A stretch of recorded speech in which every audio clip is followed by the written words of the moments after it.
মই এই মুহূৰ্তত উপস্থিত আছোঁ গোৱালপাৰা জিলাৰ হাৰিমৰা উদয়পুৰ গাঁৱত আৰু এই গাঁওখনতে উদয়পুৰ গাঁৱতে এনে এগৰাকী প্ৰতিভাধৰ যুৱক আছে যিগৰাকীৰ নাম বিশ্বজিৎ কোচ আৰু এই যুৱকগৰাকী আচলতে কাণেৰেও শুনা নাপায়, তেওঁ কথাও ক'ব নোৱাৰে, কিন্তু তাৰ পিছতো এই যি প্ৰতিভাধৰ যুৱকগৰাকীয়ে ইতিমধ্যে মৃত বাঁহৰ মূৰা বা গছৰ মূৰাৰে তেওঁ যি বিশ্বৰ বৰেণ্য ব্যক্তিসকলৰ মূৰ্তি তৈয়াৰ কৰে আৰু এনেদৰে তেওঁৰ তেওঁ বনোৱা যি কাঠেৰে বা বাঁহৰ মূৰাৰে বনোৱা যিসমূহ মূৰ্তি আছে সেই মূৰ্তিসমূহে ইতিমধ্যে সমগ্ৰ অসমত চৰ্চা লাভ কৰিছে বা সমগ্ৰ অসমত যথেষ্ট চাহিদা পাইছে।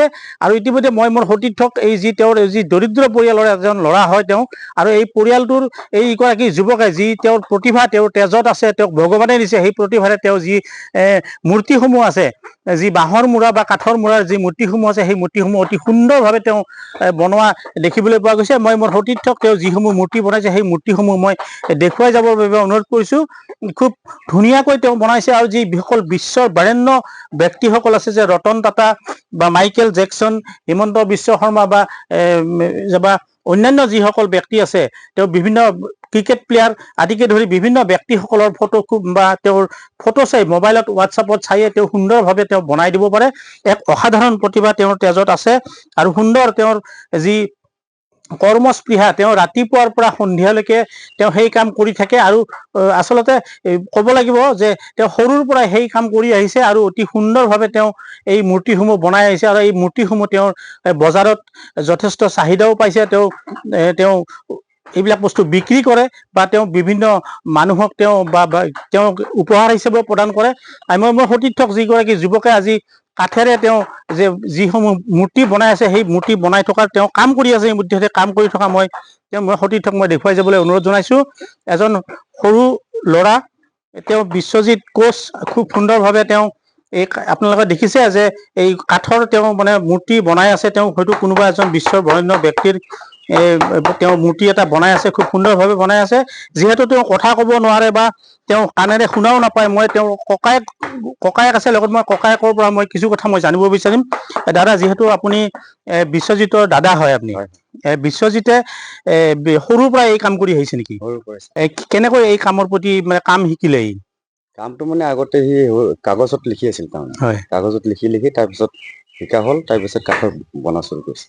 কাগজত লিখা মেলাৰ পিছৰ পৰা আৰু কেনেকে সেই বস্তুটো কেনেকে বনায়? কিবা মোবাইলত চাই নে নোচোৱাকে বনায়?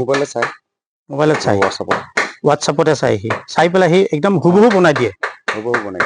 যথেষ্ট বজাৰত বিক্ৰী হয় এইবিলাক। কেনেকুৱা চাহিদাটো কেনেকুৱা? বহুত ভাল বিক্ৰী চিক্ৰী হয় ভালে? মানুহ বিলাকে অৰ্ডাৰ দিয়ে এই অৰ্ডাৰ হিচাপে বনাই। একদম সৰুৰ পৰা সি এই কাম কৰি আহিছে নেকি? সৰুৰ পৰা আগতে কাগজত বনাইছিলে, কাগজৰ পৰা এতিয়া কাঠৰ বনাই।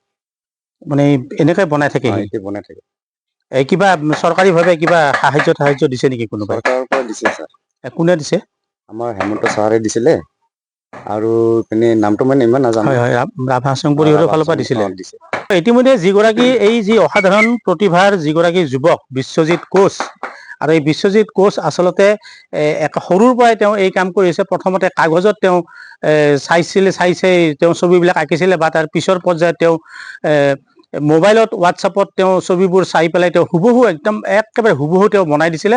আৰু এনেদৰে তেওঁ আজি তেওঁৰ যি কৰ্মস্পৃহা, সেই কৰ্মস্পৃহাৰে তেওঁ বিভিন্ন বিশ্বৰ বৰেণ্য ব্যক্তিসকলৰ মূৰ্তি তেওঁ বনাই গৈছে। আৰু তেওঁ কিছু পৰিমাণে সাহায্যও আগবঢ়াইছে।